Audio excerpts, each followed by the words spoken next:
Hey guys, how are we doing? So we're back with another video from Swagkage, and this one is the Naruto sequel we should have got.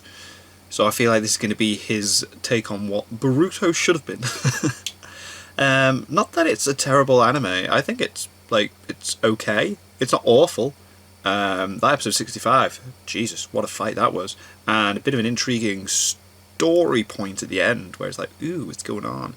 But, yeah, it'd be interesting to see what Swagkage has to say on the matter and what he thought Boruto should have been. So let's see this. This is the Naruto sequel we should have got.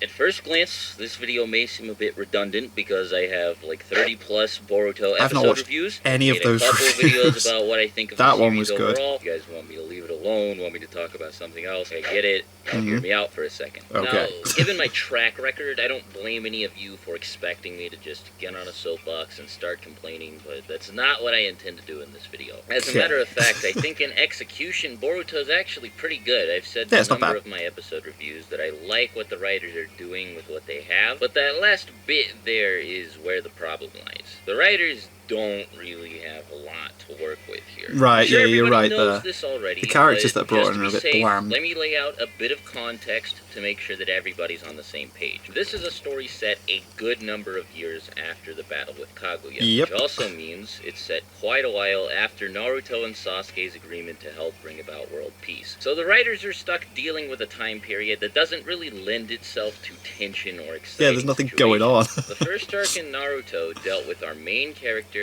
and his 3 squad mates escorting a bridge builder on an from the S-rank fire mission back to his hometown and fending off a series of assassins hired by a fucking mobster to kill this guy so that he couldn't complete I know it wasn't an S-rank mission, but it should have been an S-rank. To trade freely with other cities and villages located there was a lot the world going on in on order that. to break said mobster's monopoly over the goods within the village. This sort of thing cannot fucking happen in a setting where world peace is a thing. It just doesn't make sense. I mean, they could always do what fucking Star Wars or Halo did and just retroactively invalidate the achievements of the past main characters, but nobody really likes it when you do that, and I'm pretty sure the writers got it. So because of that, the result is something that feels a lot more like a Saturday morning cartoon than an actual fucking battle shonen.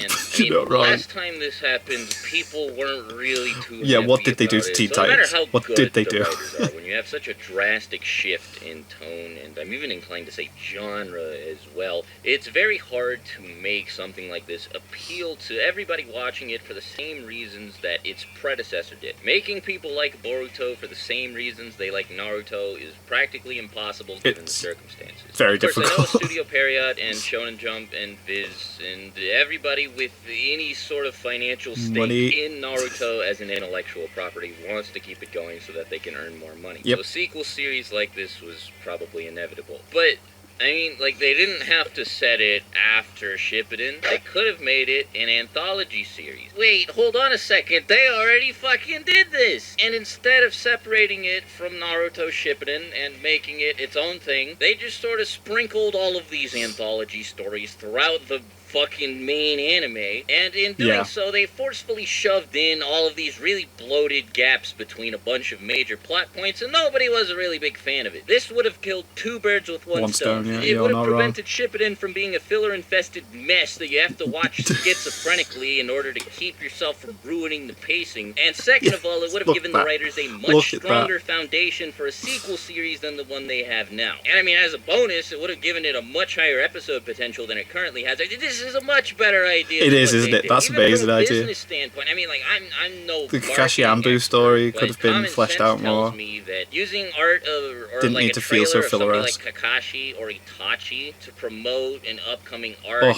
would be much more effective than using all of these kids that you're not wrong. That's a good idea. See, for those of you who are fans of this era of the Naruto world's history that like the characters that we've been introduced to, they still could have had arcs focused on them. They would have have been able to skip around and tell whatever stories they wanted to. They could have been relegated to as few as 1 episode or as many as like fucking 20, I don't know. There's just so much more potential for the world to be fleshed out with something like this. Granted, the quality of some of the filler has me thinking that this wouldn't have necessarily been a good anthology series, right. But conceptually it is better than Boruto. Now, maybe I'm the idea of it's great. It's actually my fucking job to talk about Naruto for a living, so obviously it's in my best interest for something like this to happen, but I mean, I don't think too many people would disagree. That's really all I have to say about the topic, Fair enough. so leave your thoughts in the comments below. I actually really want to get a discussion started about this. Leave any anthology stories you would have liked to see in the comments as well. And yeah, that's it. So my next video, talk to you later. Swagkage out. Hell, even, yeah, like the books they've released, the Itachi book and the Kakashi book and all those, and the Shikamaru one and all that, like, show us those. Show us the stuff Itachi did in the past in more detail. Give us some stories. Like, all the filler stuff. Don't make it seem so filler-esque and flesh it out and give us a story. That would have been cool. But, hey, we've got Boruto and we're still living with that. So, yeah. That's all there is to it, I guess. That was a shorter video than I realised. Didn't realise it was only 5 minutes long. Oh well. So, yeah. Thank you guys very much for watching. What did you guys think of that? What did you guys think of this? Click like, subscribe if you haven't already. Leave comments down below. Let me know what I should watch and discuss in future videos. And I'll see you guys. It's all you guys next time.